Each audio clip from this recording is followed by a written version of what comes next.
Over the past month or so, I guess I've been working on a deluxe edition of uh, Flight 1 DDG, and that's this one is the USS Cole, um, famed for being a combat veteran, one of the few uh, US DDGs that actually has combat experience. Um, wasn't pleasant for that DDG, but it does make it a historic model, and this kit is going to use the Dragon. Well, it's actually it's Cyber Hobby is what it's advertised usually as, but the kit is a Dragon kit. By the way, it's made by Dragon, so I call it a Dragon kit. Comes with a Typhoon sub, um, which I'm frightened to build any of those because uh, the water lines are just in a weird position, and the thought of like trying to mask that off is like, oh my god. Maybe I'll have a host a group build for a sub sometime and see what I come up with. Um, but anyway, we're building the DDG. Now the this is a Dragon kit, has really clear instructions. I'll probably do a kit review on this as a standalone kit. What are the issues? It does not come with antenna on the smokestacks. As you can see in the picture there from the cover, they don't advertise it either. So if you want antenna, you have to fabricate them. That's pretty minor. It's pretty easy to make little antennas for that. The other issue with this kit is it doesn't come with either the 50 calibers or the 20 millimeters, the crew served weapons. It does include phalanxes and all the other weapons. The molding on the kit is superior, really good molding. Um, I think to really bring a DDG out, I didn't do it on this model because of financial reasons. I just reached the limit of my ability to buy extra stuff to make a cool model. Would be life rings, painted orange life rings to put in the positions where life rings are supposed to go. Um, uh, Generally, this kit only has one life ring that I can find to paint up. So um, if I get another, basically the super deluxe edition would have life rings too, and you can get them in PE and 1/700 scale. I checked. I didn't get them for this model yet. I might. The customer um, seems willing to go with extras and aftermarket, so um, that's cool. You know, I may end up doing that because uh, well, at the end of the video, the model's delayed at this moment. At the end of the video, I'll explain why. Right now, I'm just talking about this kit. This kit is pretty darn good. Um, you only have open radar on the superstructure. There are no radomes included. The ships appear sometimes with radomes and sometimes without. Radomes are the white shrouds, housings that go over the radar sometimes. Um, you only have the non-shrouded option on the two superstructure radar systems, and it is a Dragon kit. Um, Kind of my picture disappeared for a second. Um, but the Dragon kit is nice. All the parts fit together. It's molded well. Um, the decals are high quality. We'll get to that maybe. Don't want to talk about decals right now because that's a separate issue on the models. Both either of the models you're going to use on this build. We don't like the stand on the Dragon model either. So those are the issues with the Dragon model. No 50 calibers, no antenna on the smokestack, no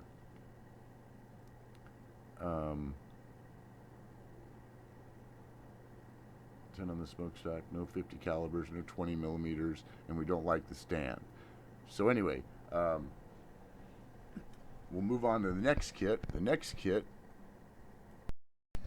is the Hobby Boss USS Cole DDG 67. Now, what we don't like about this kit is that most kits that include PE parts will give you a choice between PE or plastic. This kit doesn't for any of the mast parts, except for the main mast, which means they're two-dimensional, and US DDGs cross members, the horizontal cross members on the main mast have a horizontal surface which is painted gray, and then the sides of them are painted. They're three-dimensional, and the PE parts are only two-dimensional. And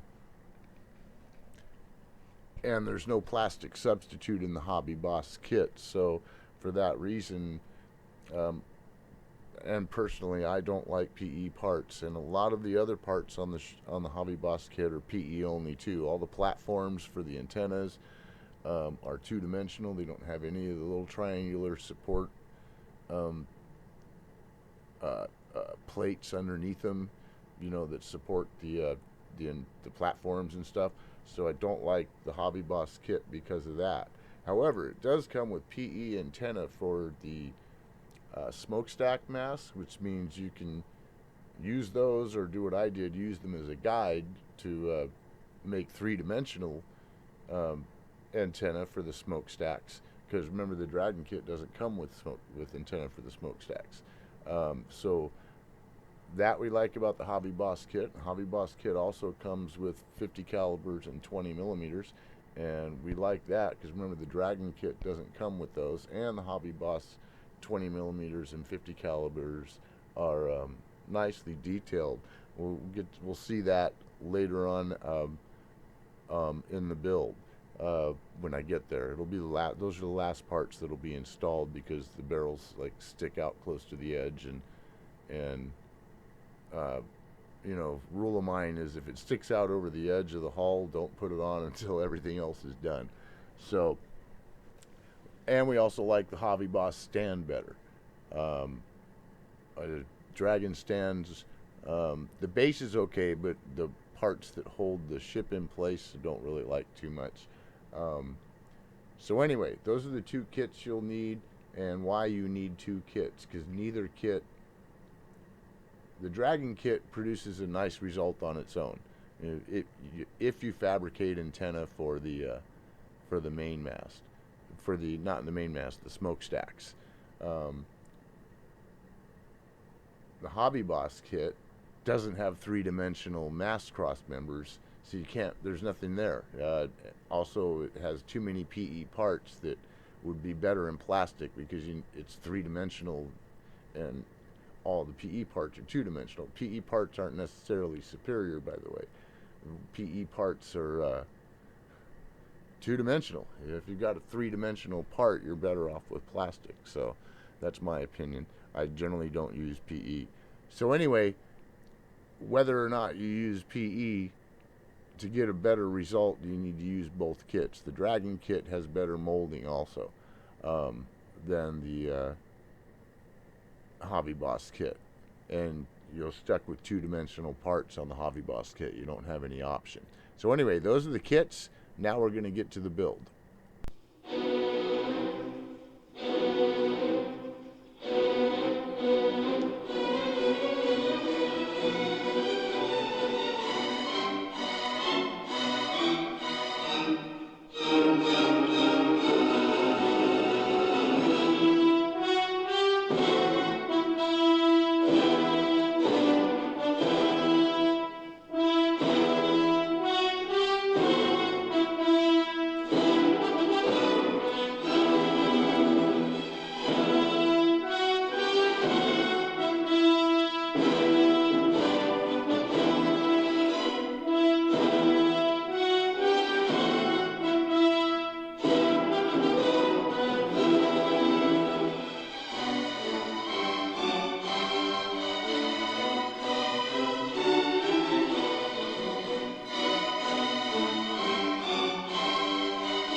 sorry to interrupt the flow there, but at this point, I had an accident on the model and have to do some repair work, and so the build is on hold. I'm going to do a video on how to do some specific repair work, and so that's going to be part 2 of this build.